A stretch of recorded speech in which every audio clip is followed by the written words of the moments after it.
and get started. So thank you all for coming and listening to me. Thank you to Triangle PyData for organizing this. Like you said, my name is Sergio Ferragut. That's the Americanized version. Sergio Ferragut, for those of you who speak Spanish. I am a technology evangelist at Imply, and I'm here to talk to you about Some Like It Hot. Um, this is a presentation about the data temperature spectrum. So we're going to talk about what makes use cases hot and cold. We're going to go on a tour of database technologies over the years and how we've addressed the analytics space over the years and how things are changing. And we'll meet Apache Druid. That's the database technology that is an open source project. It's an Apache project. And I'll describe how Apache how Apache Druid fits in the temperature spectrum, or where it fits. And we'll try to answer the question of whether we can have it all, right? And I'll advance a little answer on that. And as always, it depends, right? And we'll talk about how it depends and where it applies to which use cases. So with that, I'll start describing hot and cold things. We're going to talk about hot use cases. As an image for that, we have Takis and hot Cheetos, and I think that's corn with a lot of some red spice, so hot stuff. And also about cold things, right? And as an image, we have the old warehouse full of cold cheese. And so in these two realms, and when talking about data, the cold use cases tend to be about slower queries. And nobody likes a slow query, right? Everybody wants a query to respond quickly.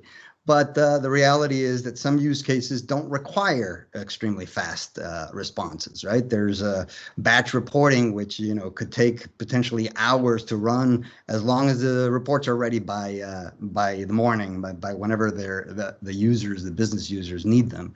Or it could be some more ad hoc querying tool where you submit some kind of report generation that's more ad hoc, but you're fine with going off, grabbing a coffee, and then coming back to see the results. And so in these use cases, the data is usually not so fresh. So typically they're batch loaded. We have data that's loaded maybe on a daily basis. That's a more common thing. Some may be more frequent than that. But it's really about putting the data in known query patterns, right? So you have predefined reports that may be parameterized, but the way the data is being accessed is known, right? They're using known aggregations, known access paths.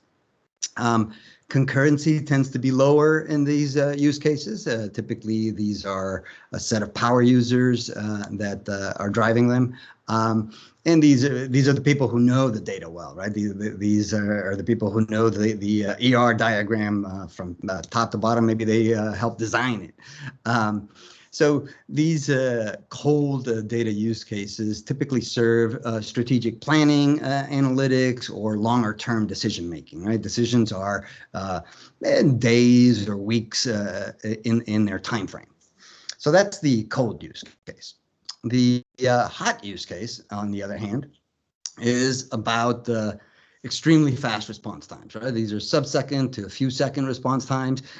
It's typically on extremely fresh data. So these are queries on events that have just occurred. The aspiration is to be able to analyze data in real time as the events are occurring. These applications tend to have much higher concurrency, and we'll go through a few use cases as to why that is. And there's an expectation, given this fast response time, they tend to create very highly interactive experiences, right? The users spend a lot of time in these tools because it's that interactive experience that allows them to have a conversation with the data rather than a question that takes a few minutes to respond, right? So that's sort of a quick distinction of hot and cold use cases. Let's talk about a few of these use cases in the hot arena. Risk and fraud, right? That's a traditional case there is a credit card fraud, right? And one of the aspects of that is you need to be able to analyze transactions very quickly, right? So you need first of all, you need the data that's fresh, and it needs confidence in determining whether it's a fraudulent transaction or not. This is a use case that needs fresh data and potentially has lots of volumes of data. Data-driven applications. So these are websites or mobile apps that use some form of analytics. These tend to have very high concurrency, right? The websites tend to serve millions of users, mobile apps even more. One of their characteristics is very high concurrency, and also very rapid response times, right? The expectation in a mobile app or in a website is that you click and you get a response within a few seconds at the higher end, right? Or immediately in the user's expectations. So the user's expectations here are for rapid interaction with the application. Network performance is another use case where that's very operational in nature, right? It needs to have access to data about network traffic, as an example, or about the current state of devices. So metrics about the devices, and all of that data needs to be very fresh in order to be useful and to provide the ability to act on traffic patterns that are problematic or device failures that are problematic, and to be able to act quickly to provide reliable network services. Clickstream is another use case where freshness matters a lot, right? In order to understand the journey that a user is undergoing through a website, through a sequence of clicks, the data needs to be fresh.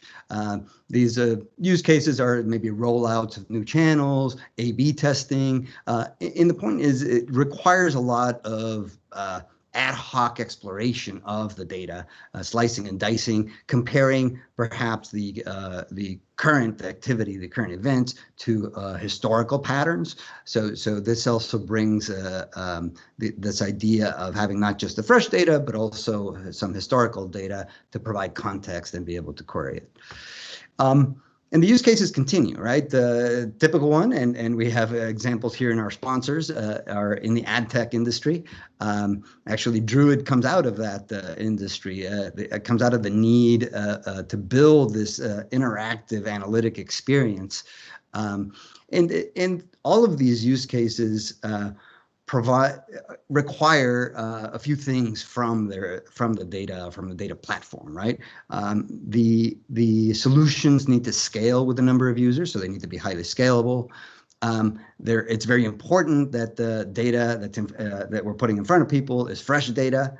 And they need to enable this ability to explore and to power observability for these applications. So these things are what makes them hot.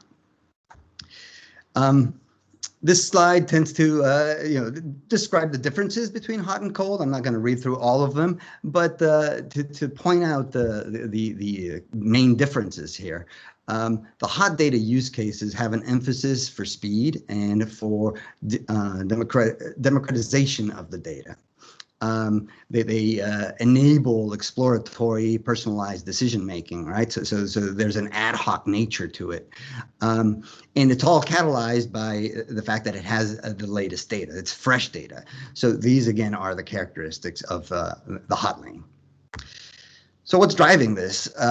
One thing is Gen Z, right? In the 20-teens and the 2020s, we started seeing this appearance of users that have certain expectations, right? They expect applications to react to the current context, right? Whatever that current context may be. It may be location, personalization that the user has. They expect interactions that are trusted and secure.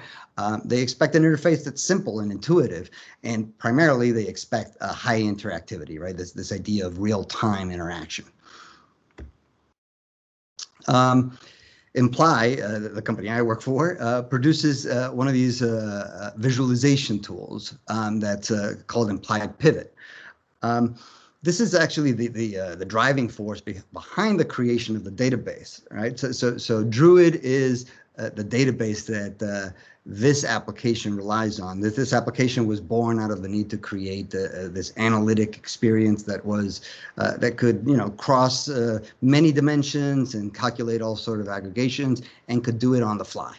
Right, and that created a need for a database that could do these things, that could do ad hoc queries, that was highly scalable, that would provide fast response times, and in the end, provide an interactive experience for the end user. One thing I like to point out about this slide and the videos that we're seeing is that it's not, these are not time-lapse videos, right? These are actual real-time experiences using this application. So you can see where the response time to the change in how the user is splitting the data or reaggregating the data or filtering further in the data is extremely fast, and that's what we mean by a hot data experience.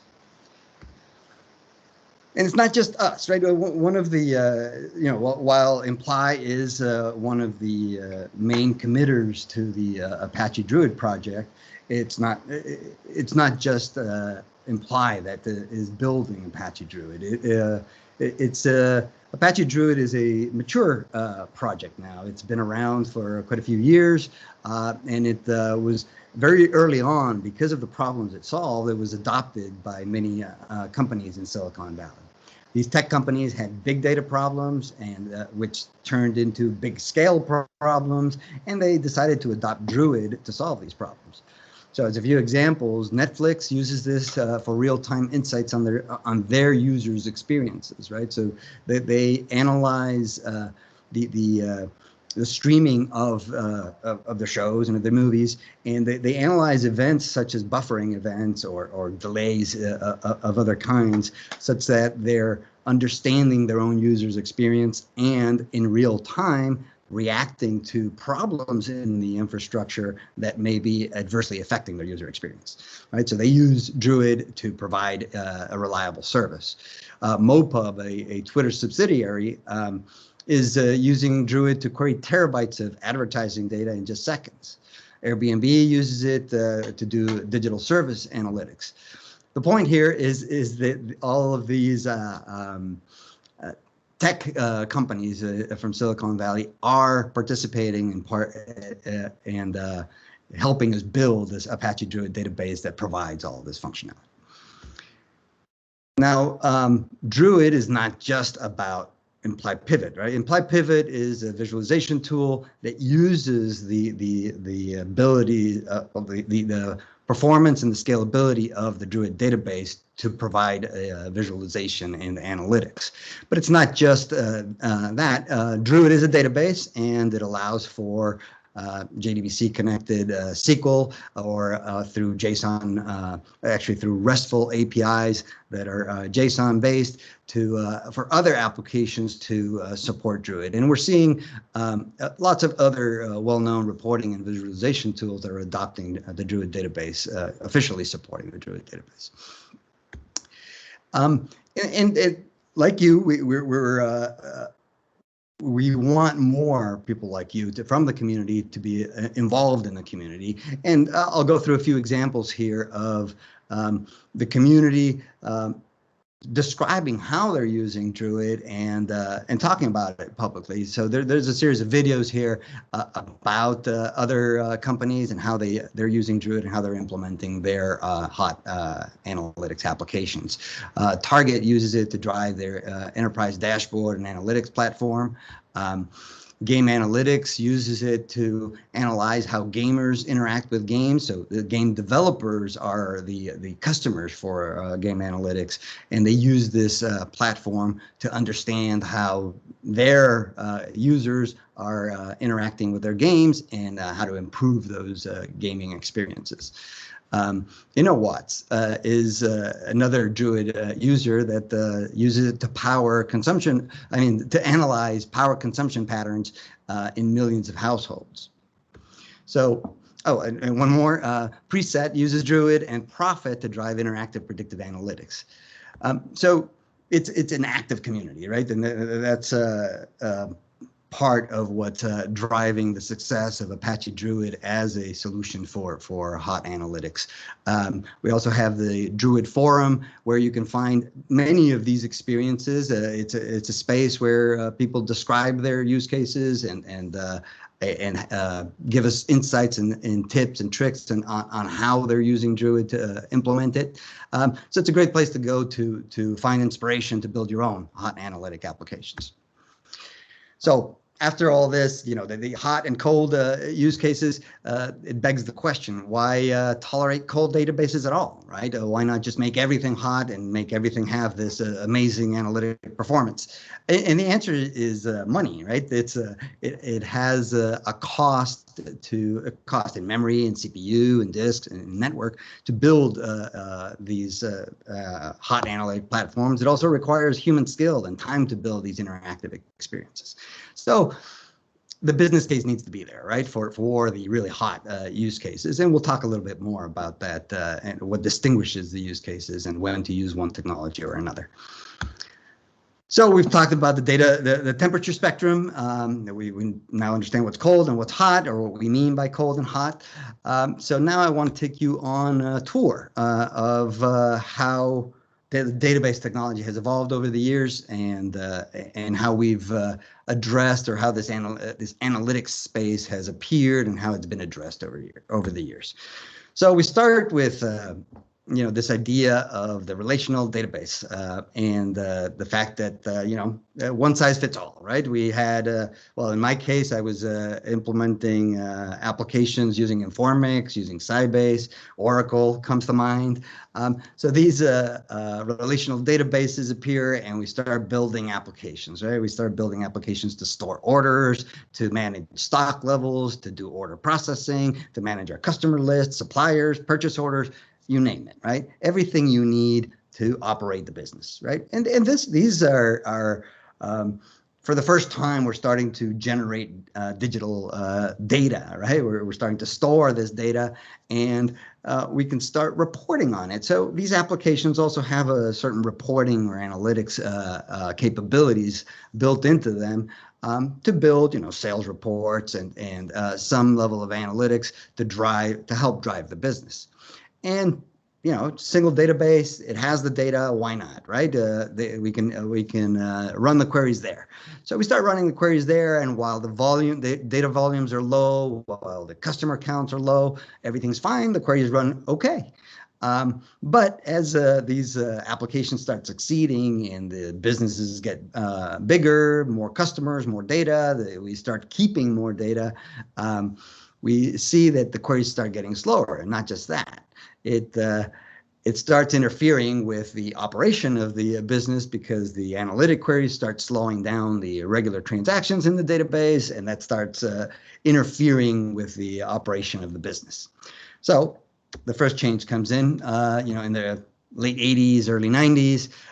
We see the appearance of the data warehouse.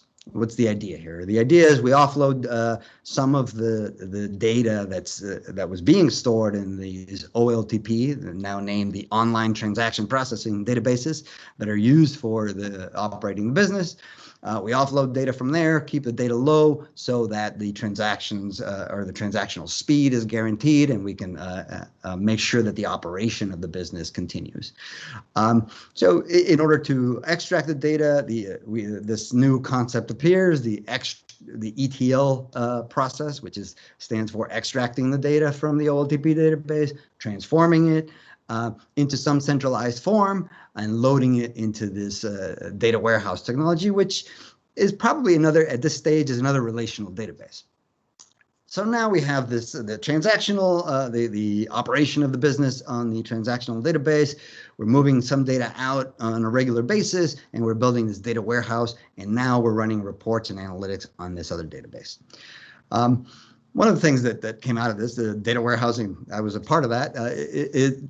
They became large projects, right? They required us to understand the business questions that needed to be answered, understand what data we needed in order to answer those business questions. So we needed to analyze the sources of data, understand those, do modeling of the data. How are we going to represent the data in this data warehouse? And then do those transformations, load that data, and start reporting on them. These technologies required, expensive disk, expensive compute in order to provide this data warehousing capability. At this stage, scaling these technologies was kind of hard. It wasn't like in the cloud right now where everything's elastic. It was, if you wanted to grow your data warehouse, you were probably either going to buy a whole bunch of new servers or replace the set of servers that you had. It was more complex.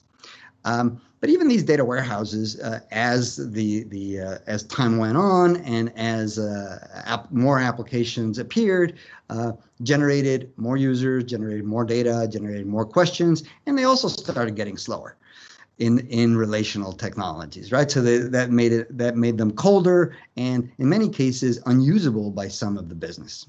So the next step comes in. We start pushing some of the data from the data warehouse out into these OLAP databases, online analytical processing databases, right? Typically, they have a subset of the data. Most of it is in some summarized form, so there's aggregates instead of raw data, and there's probably just a few tables. It's not all of the detailed data that we're keeping in the data warehouse. This provides, hot summarized data. It provides hot analytics, and it enables hotter use cases and a hotter user experience. So this works, right? We start creating more OLAP databases. These are the hot use case, and things like scaling out start appearing in the mid-2000s. So we start using parallelism, right? Which means we start dividing the data into pieces and spreading it out among multiple servers. So we're scaling by adding servers, no longer scaling by making servers bigger. And on the OLTP side, suddenly we see that this trend is also following. Right? We see the appearance of something called sharding, which is partitioning the transactional databases in some form to, again, keep the data volumes low and manageable. And maybe we're splitting them by customer or geography or stores, by whatever makes sense to split the data to enable the transactional speeds that we need to enable the business volume that has now grown. So sharding keeps the volume down and manageable for each of the compute units, and this concept of scaling out starts to appear everywhere. The data warehouse also scales, like we said before, but it's expensive to grow and it's expensive to build. And these OLAP databases are starting to appear more and more, and they're getting a little hard to manage, right? So somewhere down the line, around the, probably late 2000s, early 2010s, we see the appearance of this new concept called the data lake, which is pure unadulterated storage, right? It's a distributed file system. It's resilient. It guarantees that whatever we put there will be there when we want to read it. It's scalable, so it can. Because it's distributed, it's scalable, so it can grow to hold any amount of data that we want. Technologies like Hadoop with HDFS or cloud data lakes appear, like S3. And the idea here is that the data is kept in its source form, right? And we want to keep all of the data, right? It's either batched into the data lake, like it was in the data warehouse case, or it starts to get streamed, right? We start seeing change data capture technologies on the source databases that are feeding into streaming technologies like Kafka that can deliver in real time all of this data into the data lake, right? Having all of this data in its source form enables some innovation, right? The users can now access all the data. And this concept of schema on read appears, and a set of query engines that are also scalable start to appear to address reading data from this data lake, right, and processing it. Now, it seemed like ETL had disappeared in this case because we're just batching the source data the way it is and putting it into this data lake. But the reality is it hasn't gone away, right? ETL is not just about moving data. It's also about cleansing data, about enriching data, and end users are still looking for, reliable reports and KPIs. So cleansing and enrichment is probably something that still needs to be done. This work needs to be done. But it's moved. So everything in this landscape is now scalable, and that's a good thing. But in this query engine promises to replace the data warehouse functions, right? Things like Kafka, Hive and Presto appear, but there's a new latency problem from the OLTP to the end users, right? And it's not just about technical throughput. There are certain aspects about technical throughput because the data is not necessarily stored in a form that is optimized for the analytics that you're trying to do. So there's some, when you're querying, there's some transformation occurring that in order to produce query results, and that produces more latency. But there's also this idea of additional latency in the production of the reports or the analytics themselves, because now we need specialists, right, on the data that understand how to read the data in the data lake. So there's these curators of the data living along the stream of data flow. Many of the queries are still slow. So we fixed the storage problem, we fixed the scalability problem, but we have a new problem, right? The performance, the latency that we want between the OLTP systems and the analytics isn't quite there. And to make matters a little worse, I'm trying to go to the next slide. There we go. We now have other sources of data, right? The types and sources of data begins to explode. It's not just relational databases anymore, right? It's these highly distributed, know-nothing applications that are running on mobile phones and medical appliances, solar panels, sensors, and beehives, even in cows in the fields. So we've got all these new sources of data that we also need to put in the data lake. And we see the appearance of a specialized database that is we're calling here the serving database.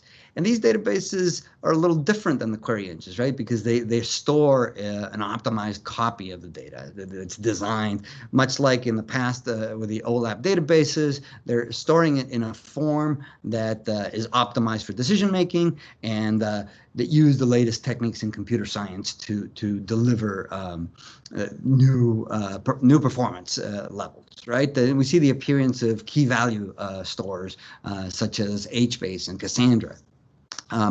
This space is where Apache Druid lives. So Apache Druid is a serving database for analytics. So let's talk a little bit more about Apache Druid. Like we said before, the Apache Druid community has helped build this technology, right? And these contributions from these big Silicon Valley engineering teams come because they are driven to build the best serving database possible. They're trying to solve this problem of a database for very high concurrency, very low latency, so very fast response times, and flexibility to do any kind of query or to do a large variety of queries. Unlike key value stores, right, and Druid is actually a columnar database. So it's much like some of the OLAP databases that we were talking about before that use columnarization as an optimization for analytics, or like ORC or Parquet files that store data in a columnar form for the same reason. Now, Druid adds on to this. Druid integrates into its storage mechanism highly efficient indexes on all of the columns. And it also does resource management, so it automatically distributes data across the resources to enable that hot data performance and enable the highly concurrent workloads.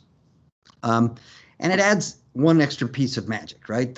Something that pulls it out of the batch architectures and we think really revolutionizes decision making. And that is the addition of connecting streams directly to the database. So what's the idea here? While we're still loading batch data from the data lake, and that's still viable in Druid, we create another lane, a streaming lane that connects directly to the stream, so directly to the change data capture that's coming from the source systems or the other sources of data that are producing data on a continuous basis. And the idea is that the data be visible for analysis in real time. As soon as it's posted into the stream, it becomes available for analytics and for queries.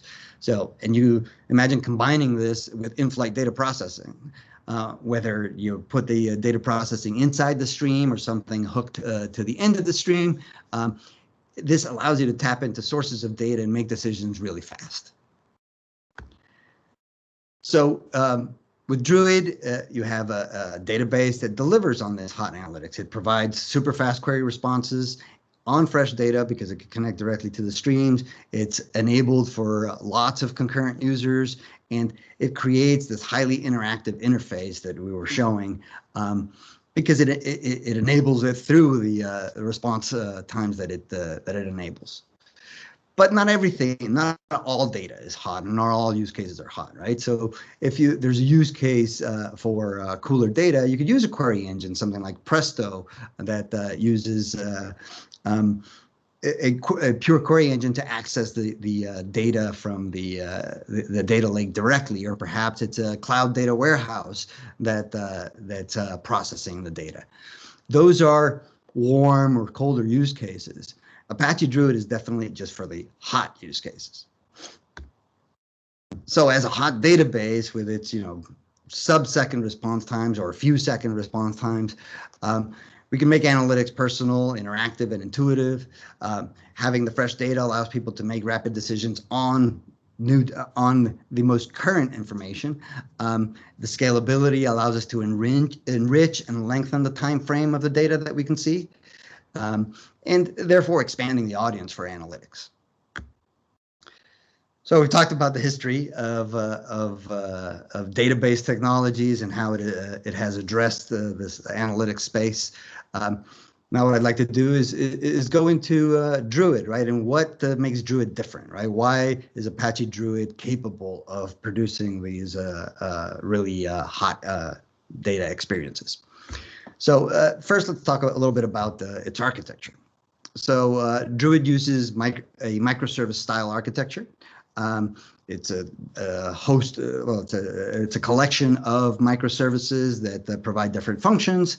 On master servers, we see the coordinator and zookeeper that provide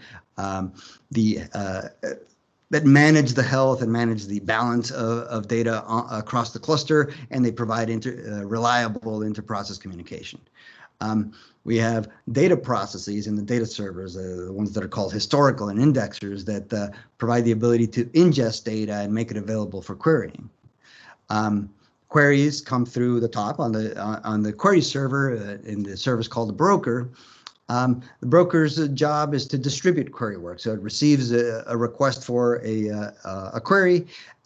It decides how to separate that into pieces of work that it distributes among the data servers. The data servers process their results. They return them to the broker. The broker joins the results and does final processing to return it to the user. The data servers are where most of the scalability occurs, right? That you can add more historicals and indexers to enable more ingestion capability and more query capability. Now notice at the bottom of this diagram, there's something called deep storage. This is where we put all of the data that's available for query.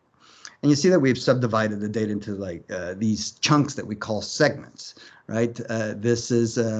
These are individual columnar indexed, compressed storage formats that are generated by the indexer. So as the data is ingested, either in streaming or in batch fashion by the indexers are responsible for responding to queries in real time with the data that they're consuming and they have in memory, and also producing these data segments, these columnar, compressed, optimized formats, and pushing them into deep storage. The historicals, on the other hand, pull their pieces or their segments of data into their local storage and into their local memory cache to respond to queries about longer time frame data. So that's the architecture that drives Druid. We've done, well, this is actually not one of, we do benchmarks, but this is one of our benchmarks. This is a third-party benchmark by an academic database research group where they experimented with different levels of data, so different scale factors, and that's why the 3 different sets of columns, comparing Druid with Hive and Druid with Presto. And you can see here the extreme differences in performance, and this is because of the way, not just because of the architecture that I just showed, but because of the way that the database stores the data. So I'm going to talk a bit about that. So what is this segment structure that we're talking about, right? That makes Druid different. It uses a columnar form, so data is stored in columns, which allows it to compress each of the columns independently and based on specific data types, which gives us good compression. It also uses secondary indexes, and this is automatic. It generates all of the secondary indexes for all of the dimensions in the data set. It operates on the compressed data, right? So it resolves the queries directly on the compressed data, and it uses late materialization to bring back the original values to produce the results, right? So, and we'll go into details as to how that works over the next few slides. So let's talk about an example. So in a typical segment, we'll have millions of rows. Actually, the recommendation is around 5 million rows per segment. But the slide only shows 8 because that's what fits on the slide. And the first column in any segment in Druid is a time column. And this is stored as a 64-bit integer column. And this is because Druid is a time series database. It separates the event data in the timeline by segments. So the first partitioning key used is time. All the other columns that are being ingested either through streaming or batch are also stored in columnar form.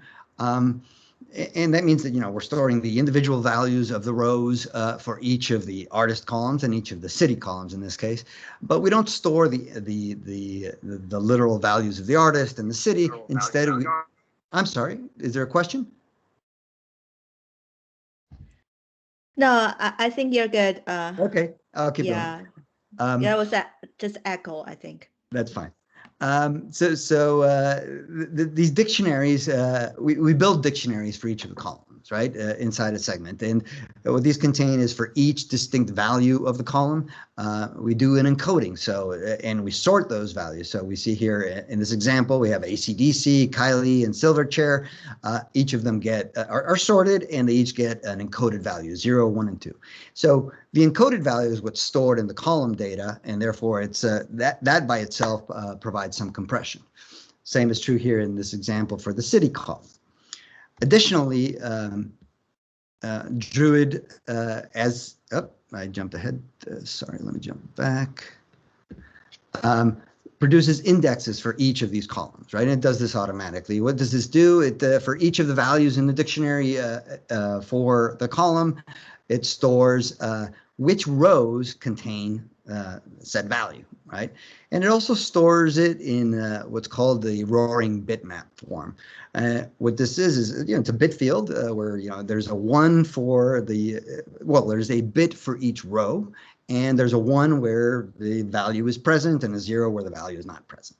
So this seems rather simplistic, but it's actually quite useful, right? It's for filtering because By using the dictionaries which are sorted, we can quickly find the encoded value. With the encoded value, we can find the position in the index, and with the position in the index, we can know which rows are needed. Now, if there's multiple filters across many columns, or using multiple values or multiple column filters, we can very easily use the bitmaps, the bitmap indexes, to do bitwise and or not operations, which are lightning fast in producing the end filter result and telling us which rows we actually need to look at.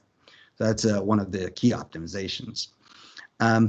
Additionally, we'll have the measure columns. These are where the numbers are, right? In this case, it's price and count that we're storing.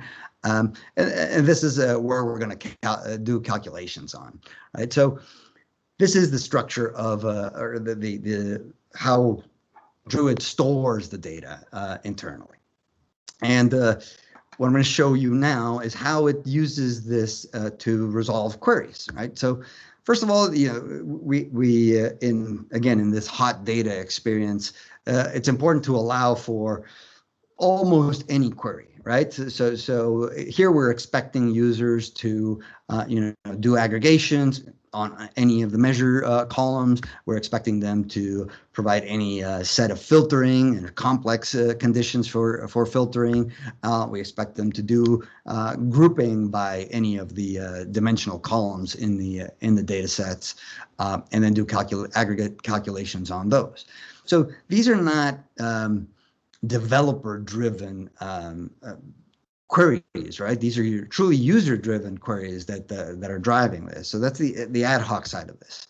So how does this structure help in solving those queries? And that's what I'll walk through next, right? So if we have an example here of this query, we have the artist equal to AC/DC, right? So what's this? When we take this segment of data, we can quickly look at the dictionary for that column and look and do a quick search.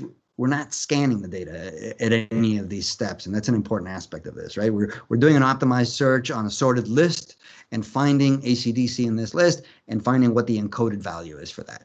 And with that, we can jump down to the index, to the position in the index that corresponds to that encoded value, and quickly determine which rows across the data set are the relevant rows.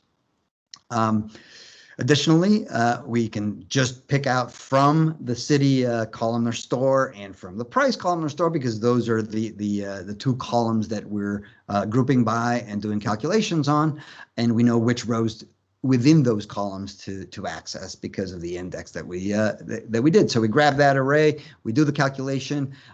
Notice that we're doing the calculation on city, but still with the encoded values, right? This is that late materialization aspect of this. So we do that calculus, and only then, after the result is obtained, we do the materialization of those encoded values into the city names of Sydney and Perth and produce the result. So you see how storing the data in this form enables very quick query capabilities in a typical analytic query fashion. So we've gone through. Have a quick question. Sure. So based on this ones, I think that the result should be good. Like what in our situation, what we are seeing is, right, if I query the console through Druid console, the results are good. If I query through Hive, the results are good.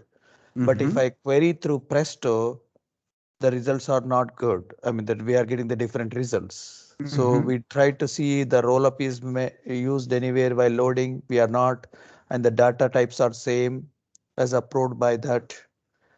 We don't know why, and I'm not sure where to look. That sounds like something we should take offline, but Sure. it's so just to understand it, you said that the results through Druid, through the Druid console, to directly querying Druid console, the results are good, but when you query through Presto, and you're querying through Presto into Druid? Yes. Okay, I'm not familiar with anybody doing that yet. I'm somewhat new at this at Druid as well, but I'd be interested in having a further conversation with you about it later. But let's leave it for later, if you don't mind. Okay, so we've talked about these concepts. Excuse me. Yes. I'm sorry to interrupt you Yes. again. There is another Sure. person who raised their hand already. Go ahead, please. Yeah, I would love to ask one more question about this, about the materialization. Yep. So in this particular case, each of those cities is a single word. And so there was only one ID shown prior to turning it into the city. But let's say it was a multi-word city, like even 3 words. Was it stored in the dictionary as one entry for all 3 words, and so there's only one ID there? Or was it stored in the dictionary as 3 separate words, and where there's 3 separate IDs associated that you'll then materialize to reconstruct? No, it's actually by value, right? So the dictionary is built by the distinct values of the column itself. So in the case that you're describing, where it's a multi-word name, the whole name would be encoded in the dictionary, not the individual words. Gotcha. So this approach works much better for small fields than for large, more textual fields. You wouldn't want to use this kind of approach for that. I guess it depends. It's not really dependent on the size of the field, I would say. Where it shines most, I would say, is where the cardinality is lower, right? In very high cardinality columns, the performance isn't as great, right? Or the compression capability isn't as Compression for sure isn't as great. Right. Yep. Okay. That makes perfect sense. I understand. Okay, cool. All right. So unless there are more questions, I'll move on. So we've covered the key principles of Druid's design.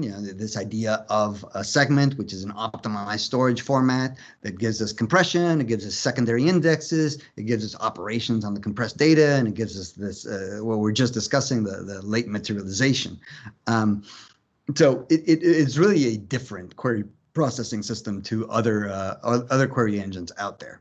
And it's designed for this use case, right? For the hot analytic use case. So now let's try to answer the original question about can we have it all, right? And like we said before, it depends, right? So let's do a little bit of a review of what the differences are between Apache Druid as a serving database versus other query engines that provide other functionalities, right? So Druid, like we said, provides both batch and streaming ingestion. It can use data from the data lake to do backfills and or batch updates of data. Or add high confidence data to enrich other data, but it also has this ability of streaming data, right, and providing real time, providing data freshness, and being able to query the data as it's being ingested. So Druid is not just a query engine, right? It's a database. It ingests data and stores it in an optimized form. It caches data in memory. It partitions and indexes it. It balances it across the components to enable not just high availability, but the scale and the performance that it promises. Right, so it's beyond the query engine on top of the data lake. Now, the query engine does have some advantages, right? The query engine can fetch data on demand. It doesn't require ingestion, right? Because it's just a query engine. It's querying data that's stored in some other form in another place. Both Druid and these query engines typically are elastic, they're fault tolerant, they're shared nothing architectures. So from that perspective, they're very similar.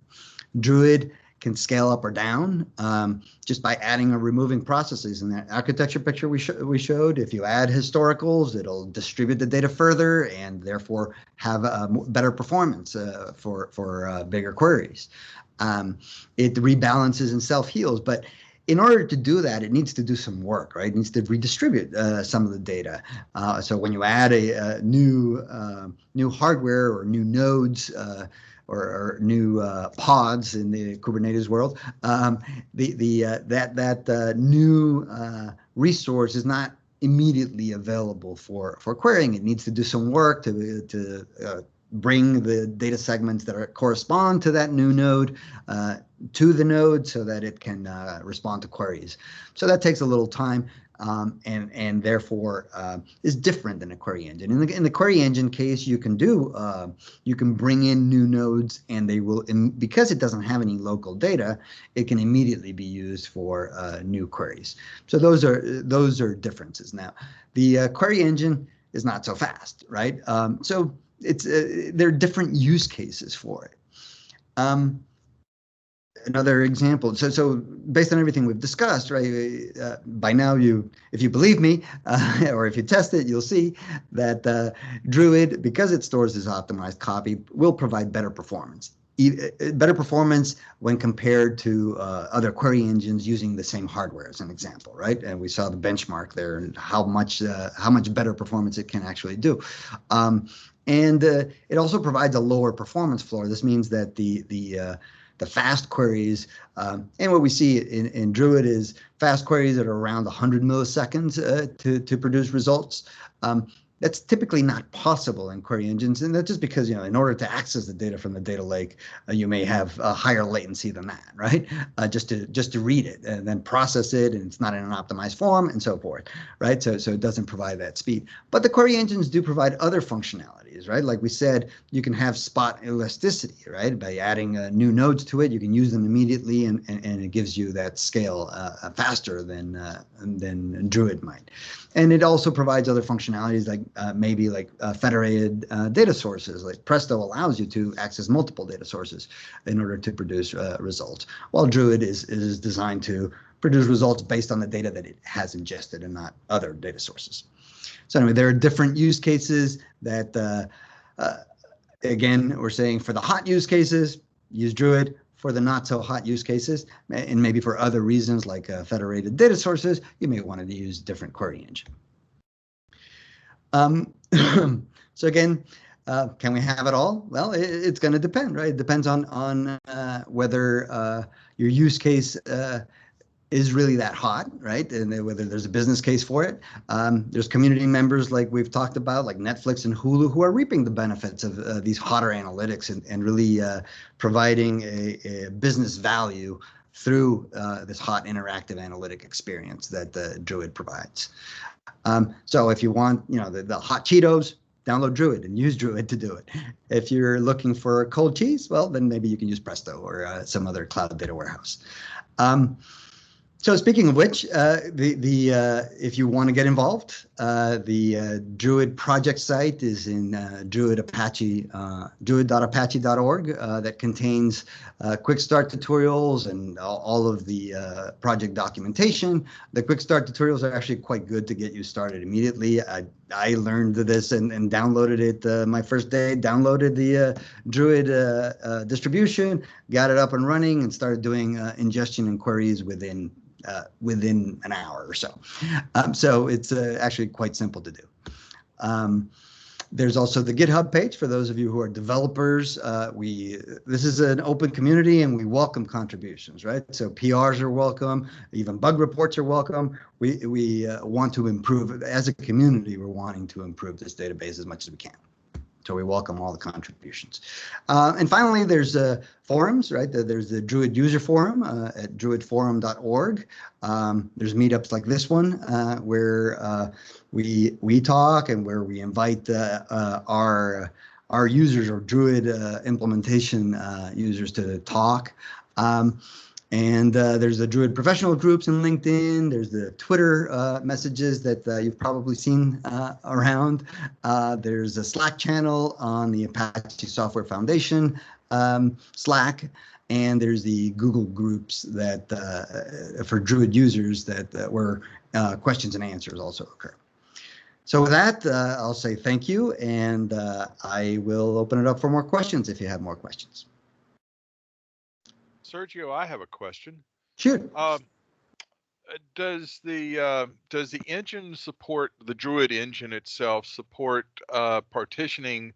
Well, let's say windowing functions. So in T-SQL, different implementations of SQL, you can use a partition by or an over keyword, and it will give you views of the data that are segmented Understood. by, right. Yep. So the traditional windowing functions in SQL, right? And the answer is not yet, right? There's a large number of SQL functions that are supported, including many we didn't talk about approximations, but part of what makes it so fast is it uses theta sketches to do approximations, and that enables fast queries. But the windowing functions have not been added to Druid yet.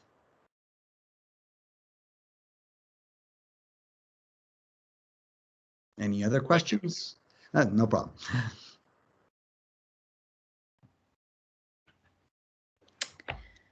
Any other question, guys? I have a question. Sure. Sergio, if you don't mind, just curious, when you say you have the platform, Druid, is it completely open source? Just wondering, completely. Apache Druid is completely open source. Imply, the company I work for, is one of the committers, along with Netflix and Hulu, and we Imply provides value add functionality like Imply Pivot, the visualization tool that I showed, and other management tools for the database, right? But the database itself, the Apache Druid database, is completely open source. Cool. Yeah, I'm very impressed with the 190x faster than Pesto. That's really impressive. Yeah. And you know, that's the primary reason why it received so much adoption in the big data space, right? And in the analytics space, and the real-time analytics space particularly. Absolutely, absolutely. All right. Okay, Ron, you have question? Go ahead. Yeah, I have one other question. I'm a little timid to ask this, but I'm really curious. So I'm actually a committer on the Apache Lucene Lucene.net project, which is a .NET port of the Java version. And as I've been only contributing now, I guess, for a year or so, and so I'm still kind of a newbie as a contributor, but I've waded through so much technical material to try to really understand the Lucene architecture.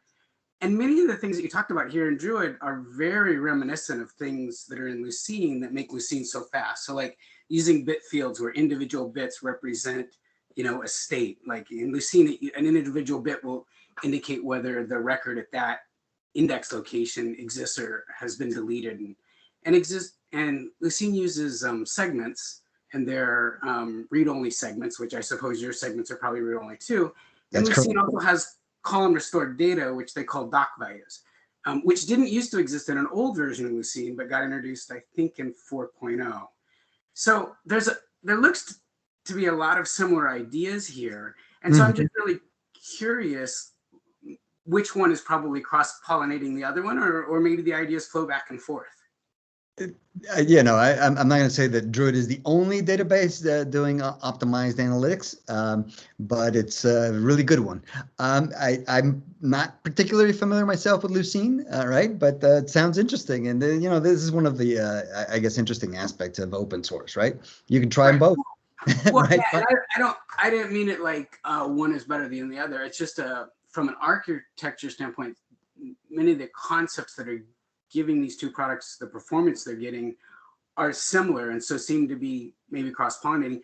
Lucene is targeting it at being a search engine. So its very first incarnation was basically the search engine to be excite.com, if you remember a long time ago, Excite. So Lucene is principally about finding the data really, really fast. And you may have lots of different words, right? And you want to be able to narrow down an enormous number of rows into just a small number of rows very quickly based on which ones might have the words. And so you can imagine kind of the bit dictionaries and the column research and all these kinds of things play into that space really, really well. So Lucene isn't designed to compete with Druid at all. Interesting. But I see some of the exact same thinking in how the architecture under the hood is. Sure. And, you know, I think a lot of the concepts across these open source projects are, like you said, shared, right? I mean, there's, you know, this idea of unmutable files that have some form of optimization is now a common one, right? In the big Right, data. right. None of the SQL databases go that route, but it adds a lot of really cool characteristics. I mean, it's mind-bending at first that these files, these segments are immutable. But once you get past that, it actually, there's a lot of benefits that come from it. I mean, doing hot backups is a piece of cake, right? I mean, because segments are immutable. One of the interesting things about Druid in this case, remember the deep storage? Well, deep storage is usually placed somewhere in cloud storage, right? S3 is a common implementation for deep storage. And what that means is that you don't really need a backup. Right? The backup is already in S3 because the data is immutable. Once you put it there, it's there and it's reliably there, right? There's still the need to protect against maybe user error, but again, these are immutable, so it's not like they're deleting records. Although I would say one thing, right? Even though we use immutable files, once they're created, they're never changed. We also use MVCC, so multi-value concurrency control, to enable changes to those files. So data can be changed and segments can be produced again. But what happens is that the whole segment gets replaced, right? Sure. Lucy does it the exact same way. We use version control so we can have multiple versions, and depending when you queried it, you'll query one version of the segment versus another version of the segment, and the older versions are then retired from the environment. So anyway, which also gives you point in time query very easily too. I don't know if you have that as a feature, but because the segments lay down sequentially, it facilitates point in time queries as well really well. Correct. So not sure that we have the point in time query capability because we tend to remove older versions. No, I'm not that much of an expert yet, so I'll probably answer that question better somewhere in the future. No worries. Thank you so much. I learned so much. Thank you. Great discussion. Great discussion. I like it. All right. Anyone else who still have any questions? I think, you know what, if you do have questions, you're welcome to, get contact with Mr. Sergio yourself. And Sergio, if you don't mind, can you, input your email address in the chat? Yep. So that people may contact you after the session. We are strict on time, actually. All right, thank you again, Sergio. And with the next step proceeding, let's go to our second speaker. Our second speaker is Dhruv Sakali. And Dhruv is a machine learning team lead at Sensibio.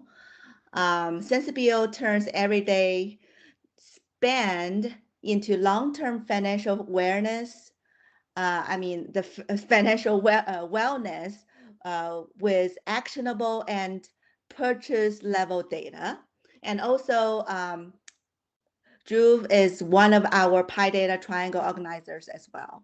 So without further ado, let's welcome Dhruv. Dhruv, can you share your screen? Yep. So I'm going to be trying something new. This is a Prezi presentation. I kind of see this inverted in my screen, but I would like to know if you're seeing the presentation in the right order on the camera itself. Well, I see what could be a presentation off to your right. Yep, that's it. So is the text appearing correctly? Data, AI, and Web3. What, when, what, and why, when, how, conclusion, and discussion. That's it. Okay. So first of all, thank you for giving me the chance to talk about such an abstract idea. This is pretty far-fetched and kind of kicks in skepticism in the community right now. So I wanted to tackle it anyhow. So just to get an idea about the crowd, what kind of like what's your sentiment around the applicability of Web3? I would like to get that in the chat. Like if you really like it, 1. If you hate it, maybe 5. That would be super helpful for me to understand like what I couldn't talk to. Just like put those things in the chat. Just a number between 1 to 5. 1 being I'm super excited about this, and 5 I'm really skeptical or I hate the whole narrative. So how are you feeling with Web3? Is that you're asking, Drew? Right. Okay. What's your like first impressions? That's where I wanted to get an understanding of the community. It's very hard because I cannot see your faces. And cool. Cool. So most people are skeptical. Sorry to interrupt. While people are writing in, I'm not sure. Mark, you said you were able to see the screen. I'm not. I'm not sure if other people are.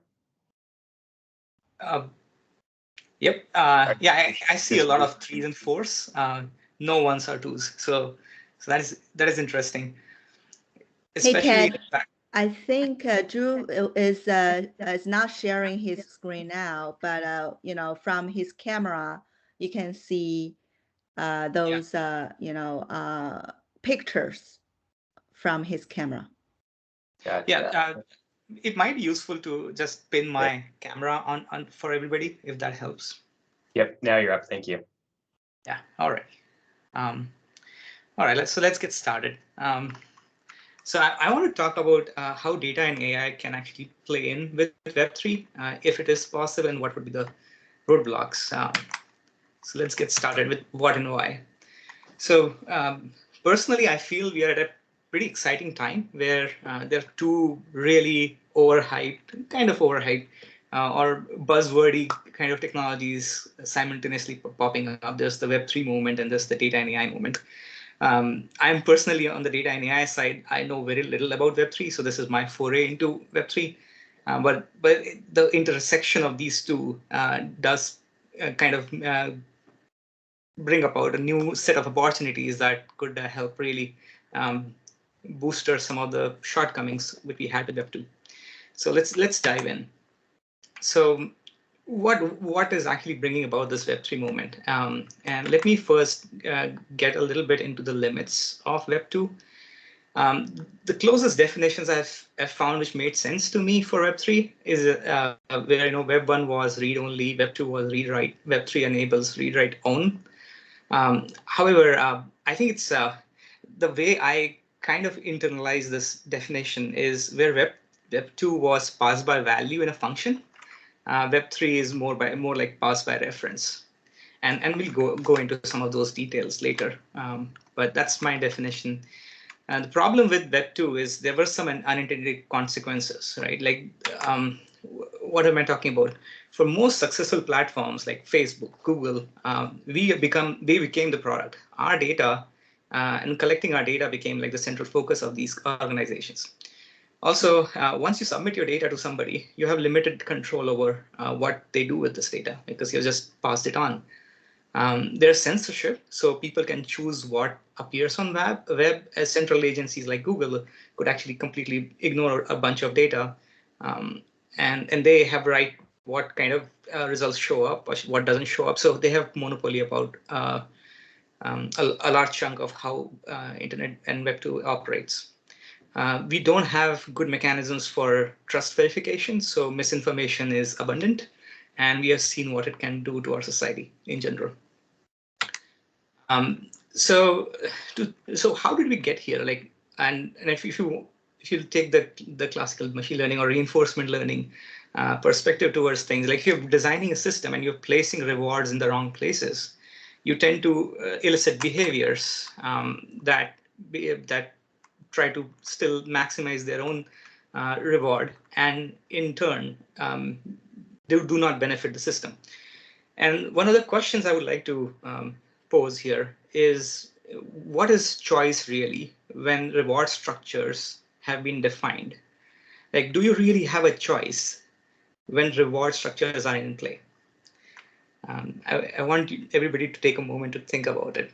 So if for doing bad, or if the incentives are incentives are for doing bad to the common public, does it really make sense to have choice to do good? Like, and should it be a choice in the first place?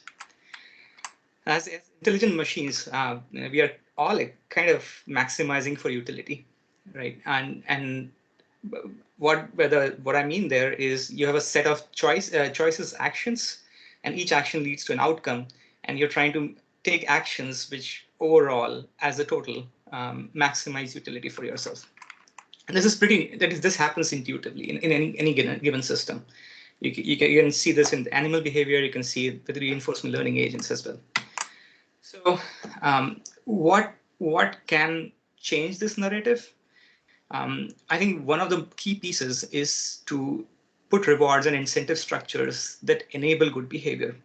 And and one of the ways you enable good behavior is you make people owners. And that's where this whole idea of Web3 is pretty interesting to me personally. So if you have stake in the system and you have stake in making the system better, you would be driven towards making better systems for everybody.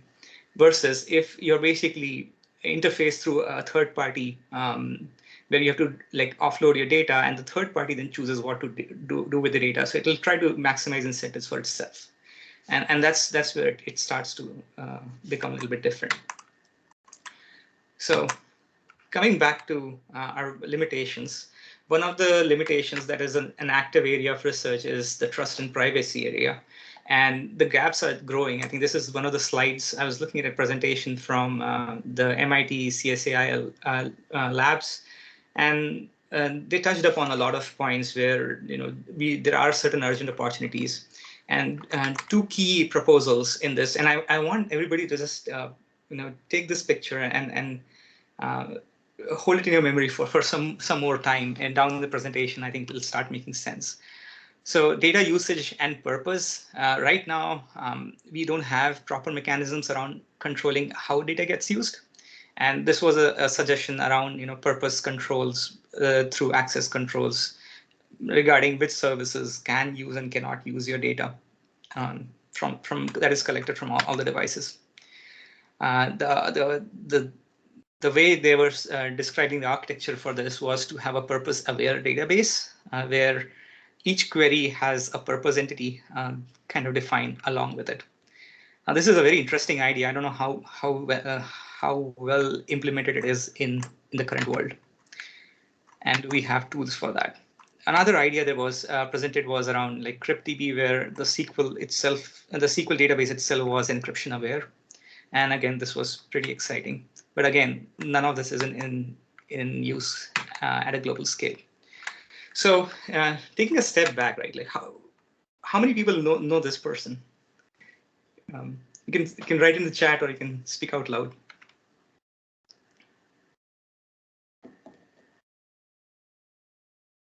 Okay, going once, going twice.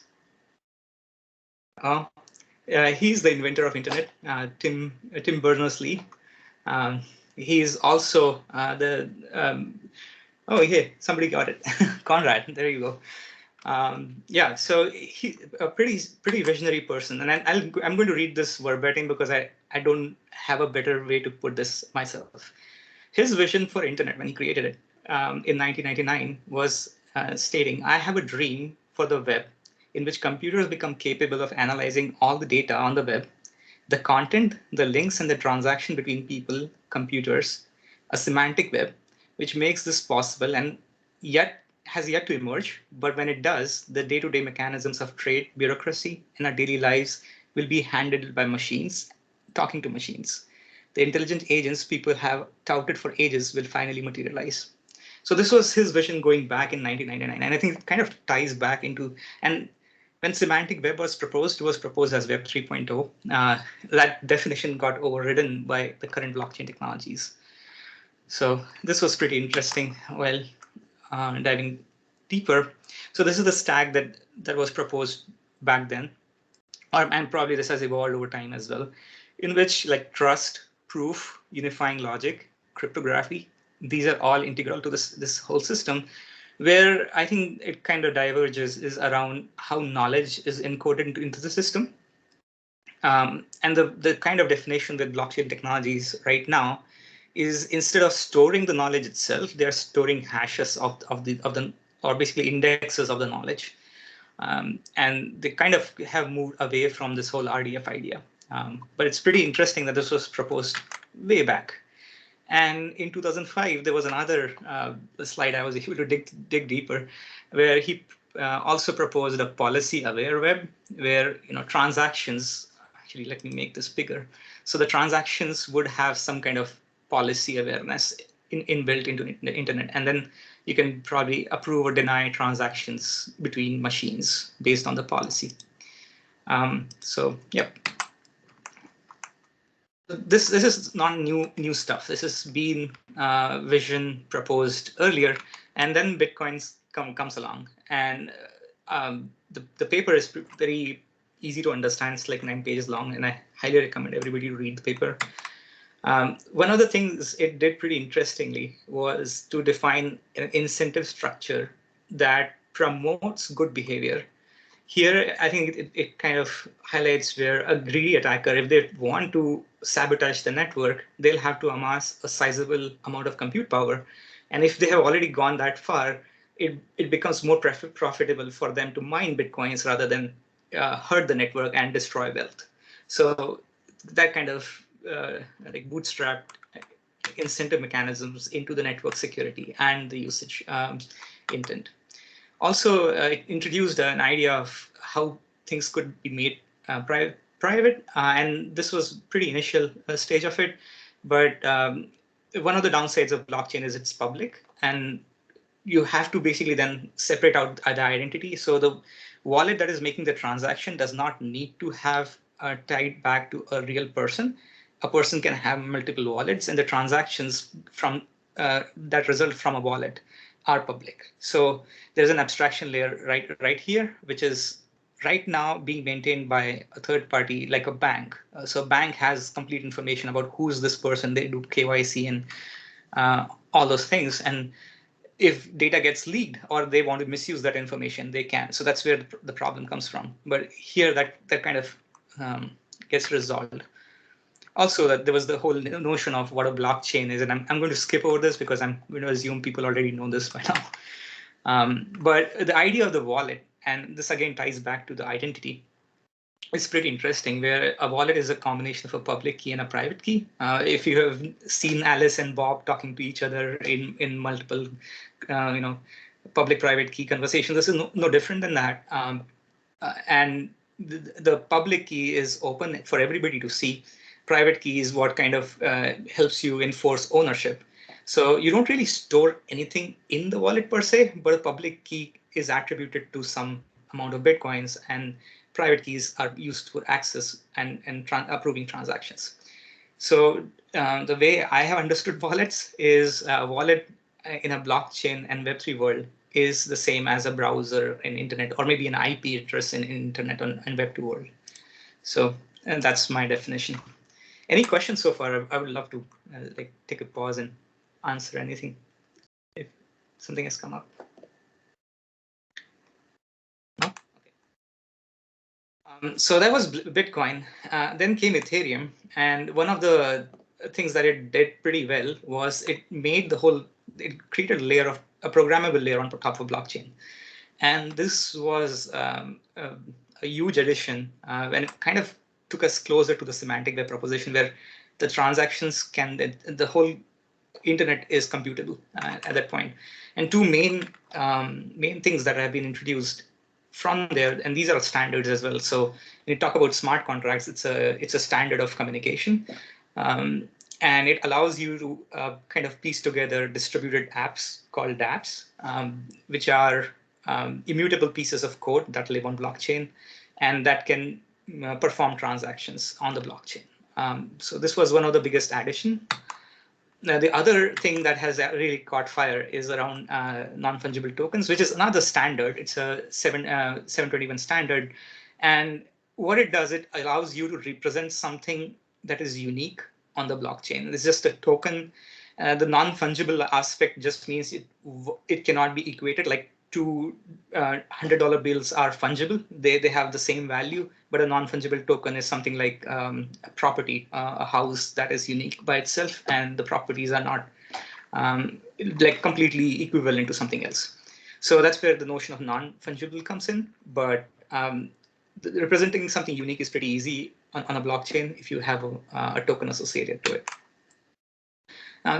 It kind of goes hand in hand with identity. So if something is unique, it's represented in the blockchain and it is associated to your wallet, you can prove that you own something, and that kind of creates opportunities for tokenizing anything and establishing ownership by just giving the wallet address and not revealing who owns that wallet address.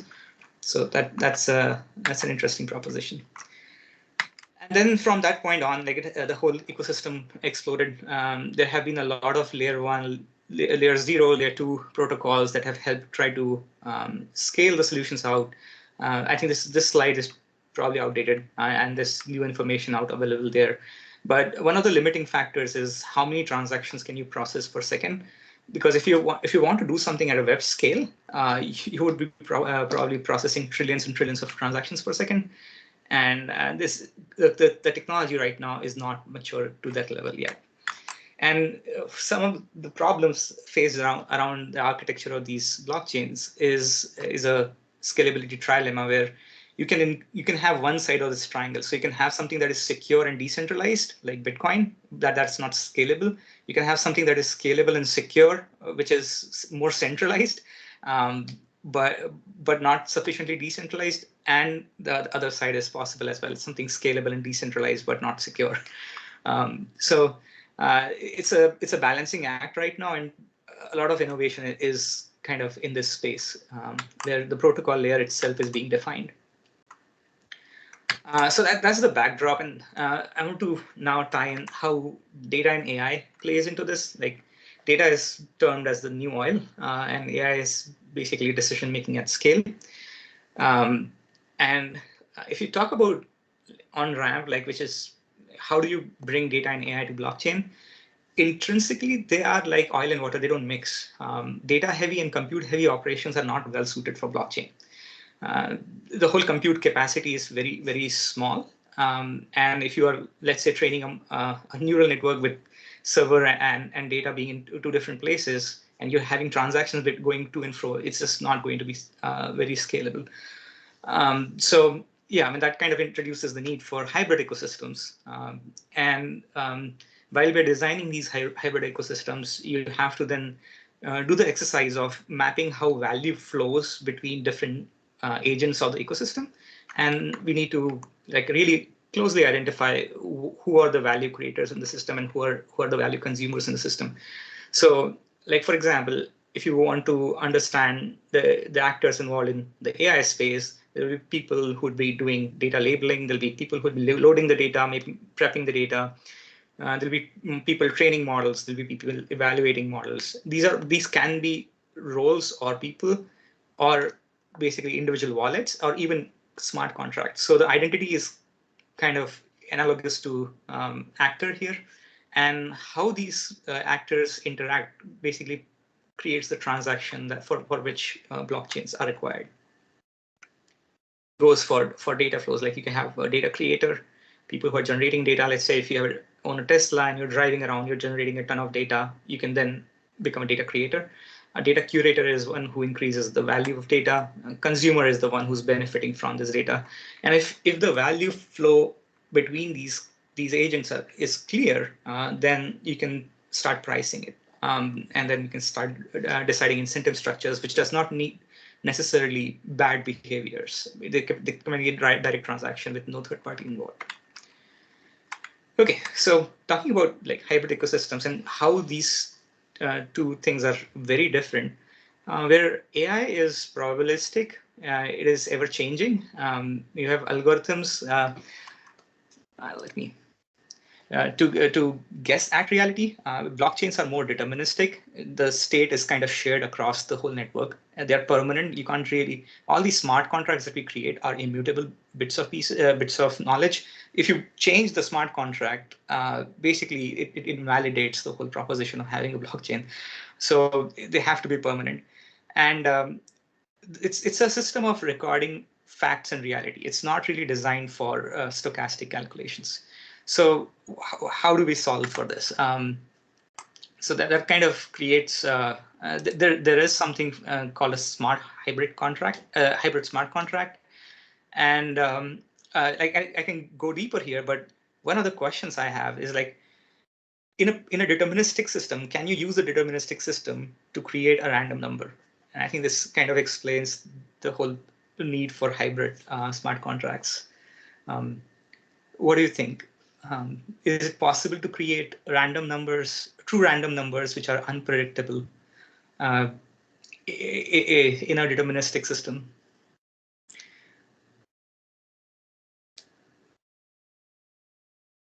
Owen? I hope I did not put everybody to sleep. I guess no, Drew. Yeah. Because the hybrid smart contract is different than the smart contract. Yeah. But how exactly different? I mean, that's from my intuitive. Right. Yeah. So the way you would probably create a random number is maybe look at the block hash and try to use it as a seed.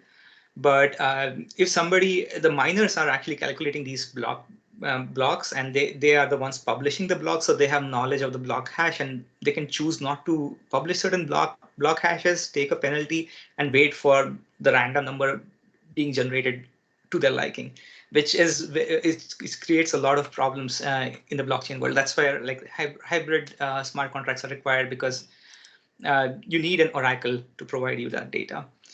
One of the examples, like just to like highlight this, let's say you want to like give out an ice cream to everybody if the local temperature passes 80 Fahrenheit. The blockchain itself has no notion of temperature. It's an external state, and you can infuse that data through into a smart contract, and then the smart contract would become a hybrid contract. The gotcha here is this whole proposition and just not having the capabilities to do random number generation and some other things have made it pretty easy to hack smart contracts, and a lot of money has been lost and burned just because of this. So the one piece of caution is writing smart contracts is very different from writing code in the traditional world, where you have the opportunity to fix bugs, where you have the opportunity to make frequent changes and updates and releases. In the blockchain world, you should be extremely cautious and sure before you publish a smart contract, because once it is on the blockchain, there is no way to delete it. So there's no undo button here, and that means you have to audit the code multiple times, and that's where like a lot of like if you were just creating applications, it would be pretty easy and fast to create applications, but just because you have to be super careful, it takes time to create propositions from a blockchain company. Dhruv? Uh-huh. When you talked about generating a random number, you talking about a truly random number or pseudo random number. What I posted in the comments block was that the Australian National University has a lab, and they've hooked up a quantum vacuum detector, and they will spit out random data based upon the quantum data, and that is, the quantum vacuum data is random data. Yeah, so that would be a great system, which is not on blockchain though.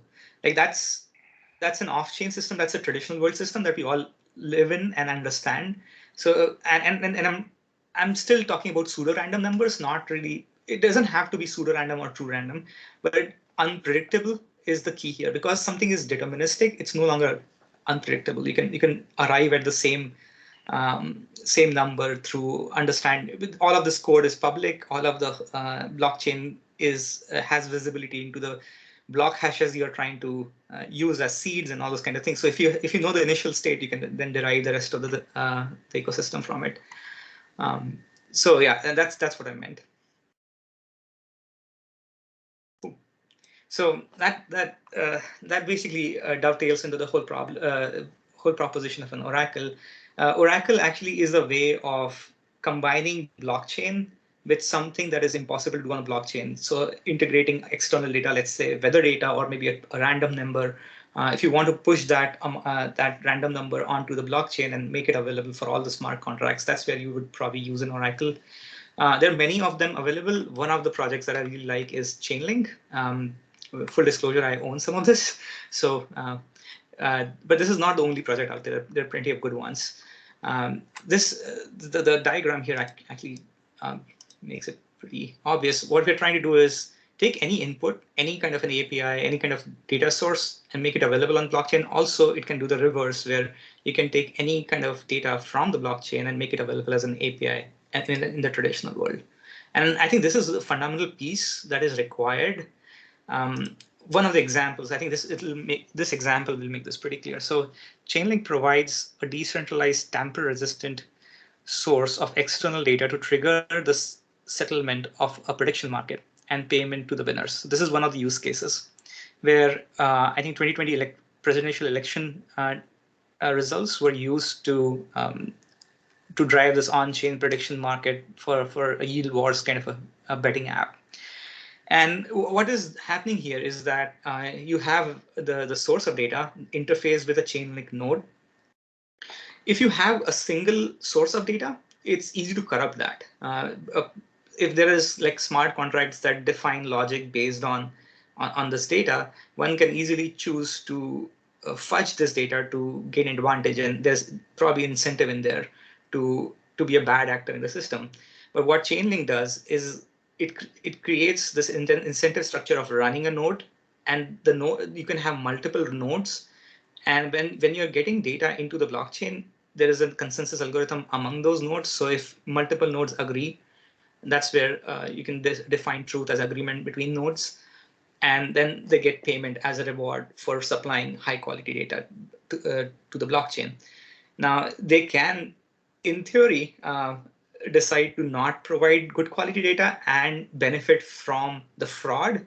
And that creates like this whole system where you're trying to always make it more profitable for the nodes to do the right thing. And it's an interesting design exercise by itself. And this project itself is pretty interesting, like just to read the whole negotiation amongst value propositions. But the most important use case that I really loved, and this came up in a hackathon we were trying to do at work, is, let's say if you're a data provider or you basically monetize data through APIs, you don't have to do much, right? You have two options. You can either find a person running a node and sell your data to that node runner, who can then make it available in the smart contract world. Or you can then decide to like run a node yourself and self-sign your data as an authority. There's advantages and disadvantages in both these approaches. But this is one of the best on-ramps I have seen for taking a traditional world off-chain analytics project and making it available for distributed apps. Also, many people are getting into the game. AWS now has like a 10-minute quick start. I'm not sure if you can read this, but AWS already has like a 10-minute quick start for running a Chainlink node. And that kind of allows you to do any kind of analytics integration with blockchain. And the good thing about Chainlink is it's agnostic to what kind of protocol is being used underneath. You can tie it with Bitcoin, you can tie it with Ethereum, Solana, whatever you want to have, you can have the blockchain. So I think this is a very interesting project in general. Some of the other use cases, I'll just quickly go through them. One of them is social media identity and domain names. So here, this Twitter user is trying to associate the Twitter account to a wallet address, which is basically an unstoppable domain, almost analogous to a .com domain, but in the chain, but in the blockchain world. So these kind of use cases are enabled. Then you have hybrid applications, hybrid cloud and blockchain applications. Here, there's a Google weather service using Chainlink node, running a Chainlink contract, and then supplying that information to a third-party app, which is not a decentralized app. So the end user is not a blockchain user, but you can still use blockchain to have proper auditing and all those kind of things. This one is pretty interesting though. So this is a privacy preserving data query, and it kind of dovetails into zero knowledge proofs. But if you remember the purpose aware data database design from MIT CSIL, what they were trying to do is already being achieved by this kind of infrastructure, where this person has certain bank deposit, certain amount in the bank, and the smart contract requires the amount to be greater than, let's say, 5,000. But if we do a query and we publish this information to the blockchain, then it becomes apparent to everybody how much money this person has, and we can't do that. So that's where like Chainlink nodes kind of create an obfuscation layer, and they can decide logic. Is the amount greater than 5,000? If yes, that signal is sent, and that kind of provides the mechanism for having purpose-aware queries, and that's pretty exciting. And it's already solving real problems that are there in Web 2. So that's just one project, right? Like in this ecosystem. Oh, am I going back? Yes. Sorry, I messed up the flow here. So there are other blockchain projects that are coming up, and this space is exploding. It's hard to mention each one of them. I'll give you one example which I really liked, and it kind of aligns the incentive mechanisms better between the players. So you can already see like there are applications of blockchain for AI in finance, medicine, supply chains. There's academic research that is actively happening in this area. And this awesome blockchain AI projects repo probably does a great job explaining all the possible projects and use cases out there. So this is Ocean Protocol, and this is another blockchain AI project which is centered around data and data economy. What they want to do is create a marketplace where people can own their own data. They can submit the data to the Ocean Protocol, and what that would result is an NFT associated with their data. There could be people who can submit compute and algorithms to the blockchain, and then basically get an NFT or a unique token for the compute algorithm that they have submitted. And then there would be like consumers of the analytics that is kind of created as a result of data interacting with compute. And the people who are consuming the analytics can then buy the analytics and pay it back into the network. So there's like value creators here, and they're like value consumers here. And this project kind of strives to create a digital marketplace for exchange of value, where you're getting directly monetized. You're monetizing your own data. Also, people who are like AI enthusiasts or AI creators are basically monetizing their compute, which is pretty exciting. I mean, this is still pretty nascent. I haven't seen huge projects out there using this protocol, but I'm closely watching this space, and I'll leave it at that. So this is just a tip of the iceberg. This space is very like booming with kind of new projects and technologies thrown out to us. Now, there are callouts. This is not without risk. The first callout is there's no undo button. So if you mess up, you mess up really big, especially there's money at stake. So there are test nets to do your development, and there are ways to like have audits and proper kind of safeguards around your smart contracts. But sometimes there might be a bug which nobody knows that is discovered, and it kind of leads to bad results or unexpected outcomes. But that happens with any kind of a new age technology. I think even with computers, we can still get hacked. This is not new, and there are problems, and then people come up with solutions for it. So, but it's good to be aware that whatever you do is solid, rock solid. You can't change it. The other thing is like there is a possibility, like if smart contracts start having better mathematical abilities than humans, it is possible, let's say a bot doing trading becomes better than everybody else, and then starts accumulating wealth, and basically sucks up the whole wealth of the whole ecosystem. So there is a possibility for that, and you can't take it down because it's on the blockchain. You just have to shut down the whole blockchain, which is like shutting down the whole internet, which is really destroys the whole ecosystem if that happens. So there is potential for that. And again, you have to be very, very, very cognizant and responsible for developing these smart contracts. So again, like it does kind of put your responsibility on you to not do things like this.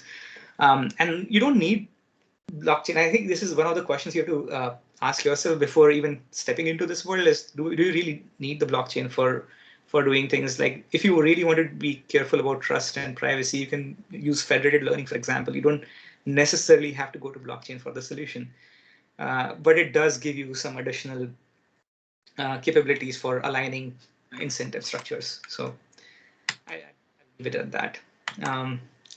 So that completes what and why. When would this be mature enough?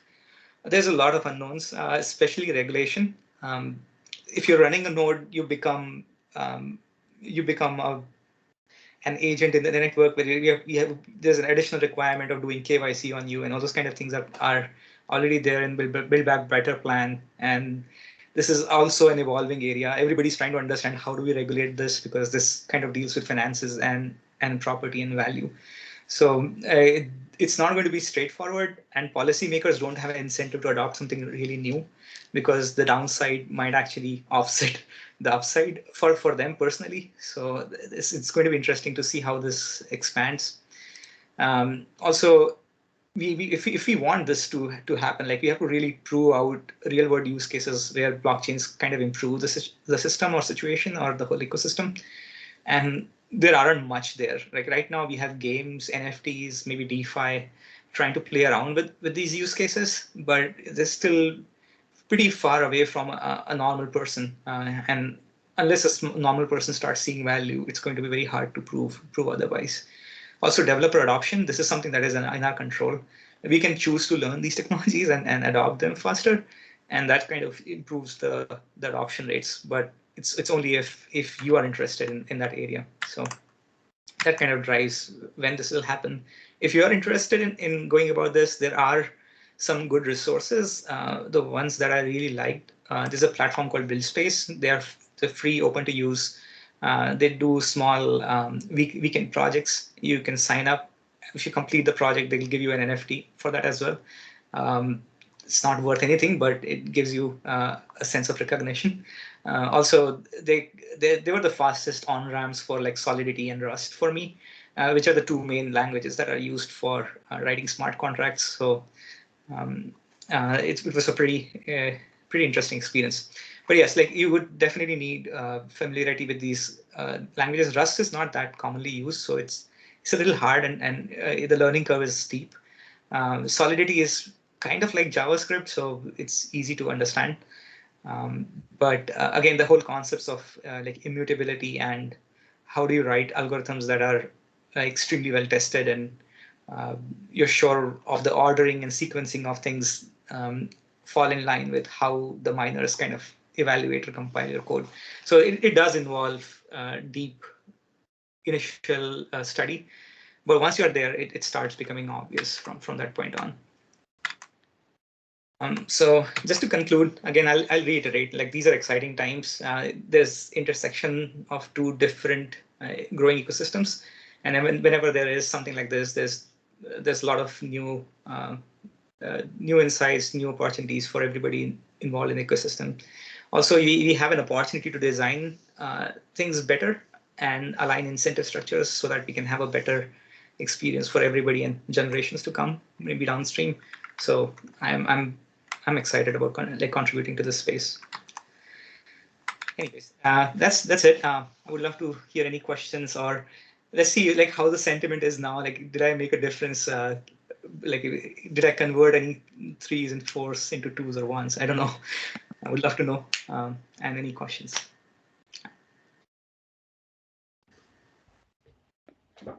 Hey, Juve. I see Mark still stick with 3 now. I think it's good. That was a 4. That was a 4. Oh, Okay. it was a 4. You've gone up from a 4. 2 or 3. Okay, that's a great improvement. Okay, Juve, if you don't mind, I have a question. When you were throwing the question, the reward or choice, do people really have choice when they are facing the rewards? Nowadays, the banks are offering, or the credit card companies are offering, right? So what's your insights on that? I'm curious. So, and I think the way I have written their rewards is not like just a one-time reward. It was more in context with the reinforcement learning. So if you do certain actions and you get rewarded for it, the actions start having value. And if you have a choice between 2 or 3 actions and certain actions have more value for you, your behavior automatically shifts towards like uptaking actions that maximize value for you. So there is a notion of choice, but over time you can condition behaviors. Like you can condition rats to push a little button, and then you can starve them the whole day and give them a little piece of bread at the end of the button push, which basically they learn this on a stimulus cue. Let's say if you have a chime or something, whenever there is a chime and I push a button, I get a reward. So if you can condition any kind of an intelligent agent with reward, it's very, very difficult to separate out choice after some time. And like the whole idea of free will, especially in a democracy, it is important. And you have all these agents, right, where you're being rewarded with dopamine centers being activated, pleasure centers being activated through likes or the amount of information pushed to you. People are able to condition the rewards for you right now. And if they can condition the rewards, they can condition your choice, which is kind of scary. But that's where it was coming from. All right.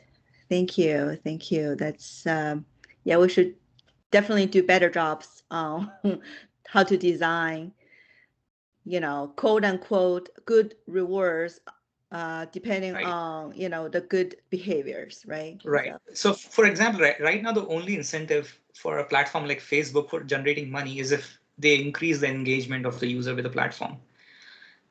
Because if they increase the engagement, they can push more ads, which kind of helps them. So this is the incentive structure that we have created.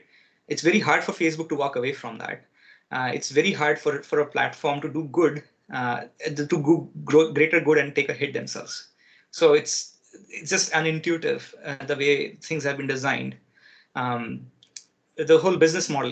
And if this exchange was direct, you did not need a third party. Maybe the market, supply and demand, kind of figured out the pricing, and everybody whoever was creating value in the system was rewarded for accordingly.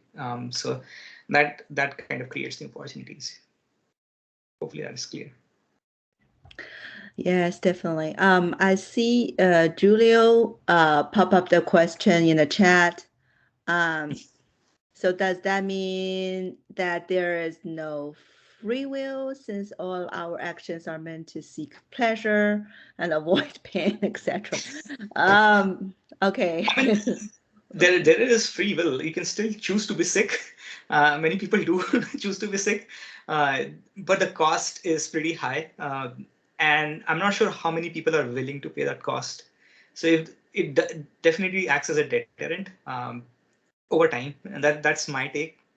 But there are people who are just, they like to do things in a defined manner, and they go against the system, choose to get themselves punished, but yet take different actions, and maybe they become pioneers in the system. So I don't know, we do have free will, but it is possible to condition that free will. That's my point. All right. Any other questions? You're free to unmute yourself if you have any question. Drew, I have a question / comment. I came to start going, I didn't really know much, and I can understand a lot of the motivations you're talking about, but I haven't really gotten to where it's what this is doing is changing something in the world, like how this adoption is going to make something better for me. But I am aware of this is coming at a huge cost in compute and energy consumption to do the computations. And I'm just wondering how a system like this is going to find a foothold and then, take over enough to do something. And is that energy and computation? Like I can't buy a graphics card now because of all this stuff. Is this going to be worth it? Yeah, it's a pretty valid question, and I think there's a lot of narratives going around in the media. It's like especially around energy and compute. There are like the proof of work systems do have the problem of being energy inefficient, but the proof of stake systems are not.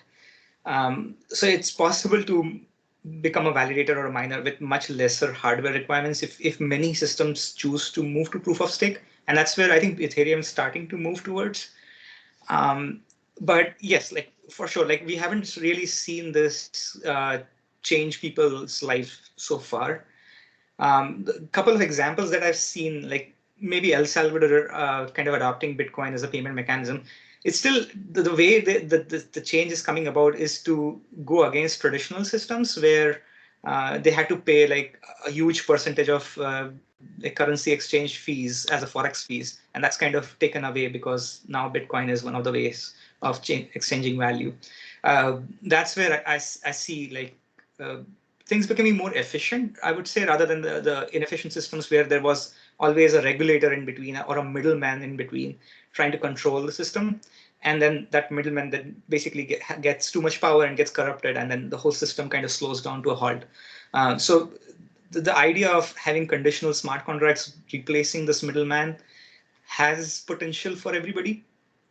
And again, like if there is real advantage of building system, only then it'll survive. Otherwise, it'll just die down over time. So that's one of the key design questions that I think is unanswered in my mind. But hopefully, we'll see some of these use cases emerge. Some things are really important. Like so, another thing that comes to my mind is there's a blockchain called Trial. It's a token on Ethereum blockchain, and they're trying to put all of the clinical trial data onto the blockchain, so it's like visible to everybody and verifiable. If things like that come about, maybe that changes the perception around, okay, the vaccine was made with the right ingredients, or the work that was done, or the experimental data that was submitted is all there and verifiable. So the cost to verify goes down over time, and that's the biggest advantage I see from this whole ecosystem. All right. Thank you, Drew. I see another question from Dylan. I'm not a member of any DAOs at this point. Being on an H-1B visa, I'm kind of scared with the regulatory implications of participating in this ecosystem. It's pretty easy to be conceived as external work, and I'm only allowed to work for my employer and on an H-1B visa. So doing anything external to it, and that's just my own personal problem, not everybody else's. But yeah, there's a lot of DAOs coming in, and the whole idea of a DAO is a decentralized autonomous organization where the community kind of votes on propositions and decides the rules of what the organization will behave like. And it's pretty exciting. Like that's one way of doing governance. And governance is hard. That's all I'll say. One of the things that I had a similar discussion in a blockchain meetup group, that we're talking about Web 3, or the web as a communications backbone or platform, etc. But businesses can create their own consortia, name whatever kind of organization, a multi-corporation organization for doing trade or doing manufacturing or the like, the supply chain in and of itself. Yeah. So this doesn't have to be something that is open to everybody, and I think that is left out of a lot of introductions, that just because we're talking about the web doesn't mean that anybody can get into this and participate in it. This is something that may be set up for a group of corporations that participate in a manufacturing process. So you've got part suppliers, and then assemblers, and then final assemblers, and distribution networks, transportation, etc. Exactly. And in understanding this, that's probably important to bring out. Yes, I think the whole idea of making these like tradable on exchanges and putting monetary value on the tokens kind of forces this notion of that this is for everyone. It doesn't have to be like, it could be for a restricted ecosystem, and it could be like a barter system amongst that ecosystem, right? Like, and they can decide with a token that they get passed on. So they create their own system of exchange of value, and that's perfectly okay. And they have traceability and accountability in the whole system. I agree.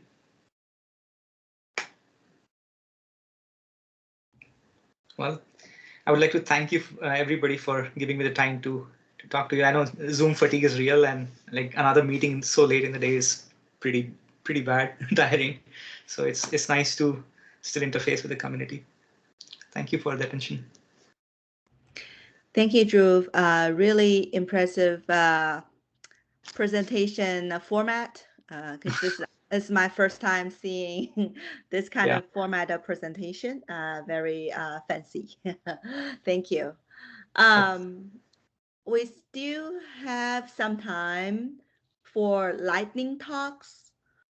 Not quite sure if anybody can share what you've been doing recently, any new ideas you want to share with everybody during lightning talks. Feel free to jump in. I've got a lightning talk if you'd like. Yeah, why not? Please, Mark. Okay, let me share my screen.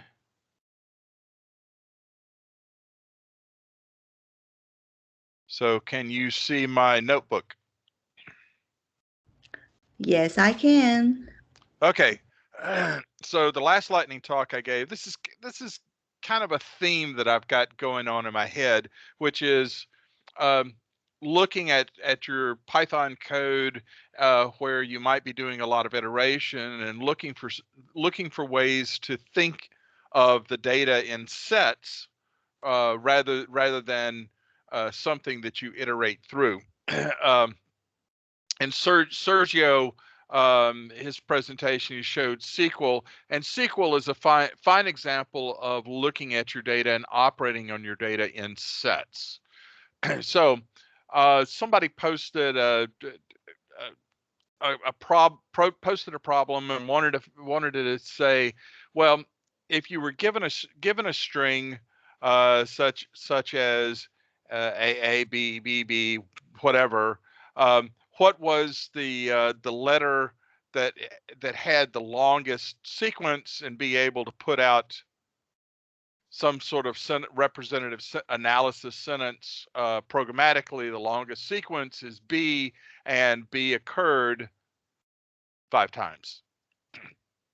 And they posted the code, their code, Python code, and here they're walking through the code looking for adjacent letters to see whether they're the same letter or they're a different letter, and this really wasn't working for them. And I just kind of went, oh my gosh, please, let's not do so much iteration, because of course, if you know me, we have regex. Regular expressions are a real powerful way of processing strings. In the RE library in Python, you have 2 methods, find all and find iter, and find all gives you all of the matches. The catch is that if you're using capture groups, this changes the behavior, changes the output. So for instance, if my regular expression is to look for any letter that is repeated one or more times, it's not going to quite give me the what I expected, because it's only going to give me that first group. So I have to change the regular expression pattern so that I have two capture groups, and what was /1 referencing that letter now has to go to /2, and find all gives me both the grouped match and that first letter, so that I need to be able to calculate the length of that sequence to be able to determine the longest one. On the other hand, find iter gives you two outputs: the group output and the span output. And so the group output can just be group with nothing in the parentheses, 0 in the parentheses, or 1 in the parentheses, and that will determine what you are actually capturing. It's a reference to the entire match or to the particular capture. So group with no parameter is the same as group 0, and then in our particular case, group 1 is this capture that we're using to do a back reference to. And then the spans are the actual positions.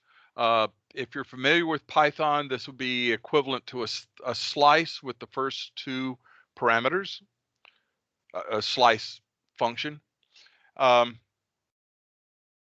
So once I've got find iter in this particular case, I can subtract the two parts of the span to give me some number that I could calculate a max, and then based upon that, I can actually say, well, the longest sequence is, and make a reference. And this is a formatted string, so let me not confuse people. It's is mx1 and mx0.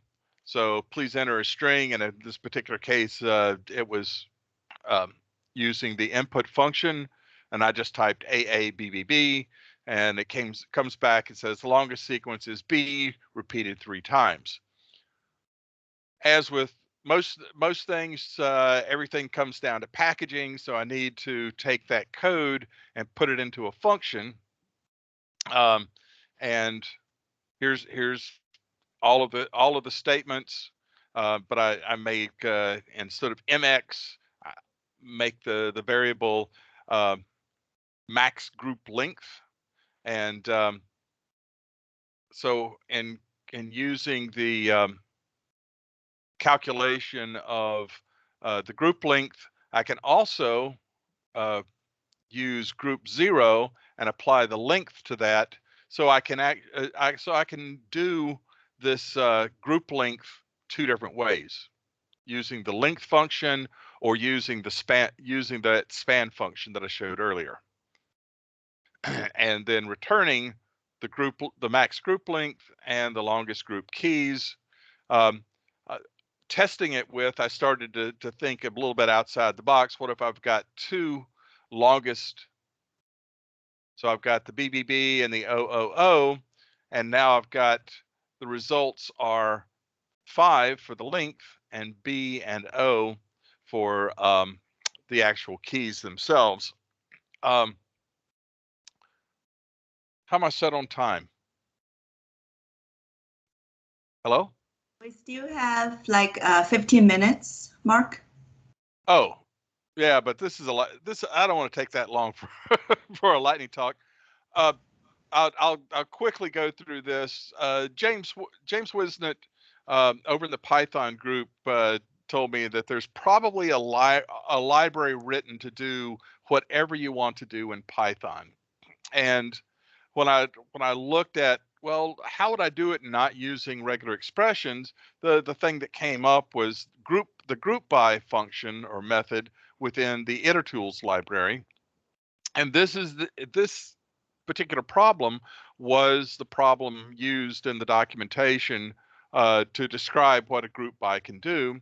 And it will give you for each group the key, and then it would give you like the items in the key, A, and A. I don't really need the items, but I do need the count of those items. And here's a little trick. If you just need the count of something, you can use the sum function and just sum one for however many items there are in the group. So it kind of is a way of of going through that iterator or generator with a very few number of steps. Also, since I'm only interested in sequences where we've got ASCII characters or the ASCII letters A through Z, I have to limit the group keys that I capture to those that are in the ASCII letters. Once again, apply a max, and I can, with max, specify what is used for the key for the calculation, and I don't need the whole group. I just need the count, and then I use that count later as I go through and say everything that's a group key that the group count is equal to that max. It's good to go. So here's just testing the concept, packaging everything up, and wrote my own break detection, which is just, hey, are two consecutive characters not like the same or not the same? And packaging that up, throwing a lot of different a lot of different conditions to this, just what the original string, some non-letter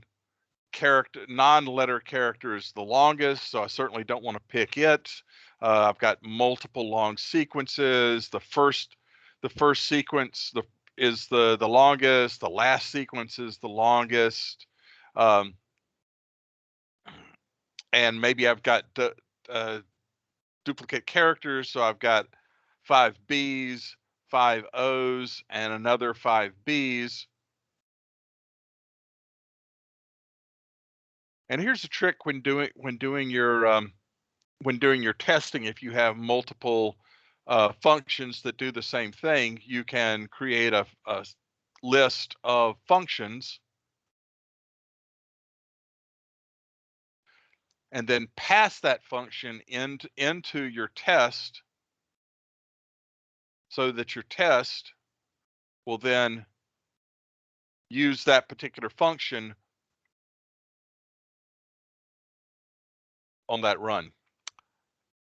And that was the that was the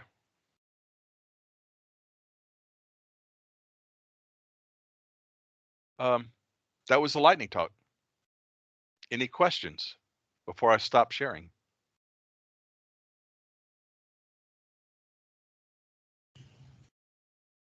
Crickets. Okay. Thank you, Mark. Anyone else? I mean, if you do have a question, feel free to unmute yourself.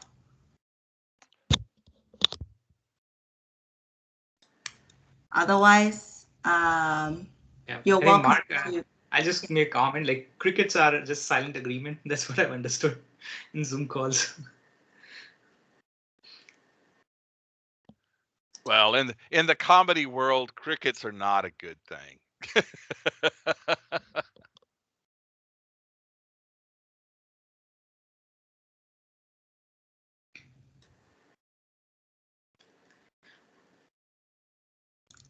Any other comments on cricket? Thank you guys for presenting. I appreciate it. That was a good presentation, especially about the Druid and the cryptocurrency. I don't really understand that well, but it's cool. Thank you, Aaron. Thank you. All right. If nobody has any other lightning talks, I guess that concludes our event today. And I would like to thank you all for coming and wish you all happy New Year and happy 2022. And I hope we can see you again in March.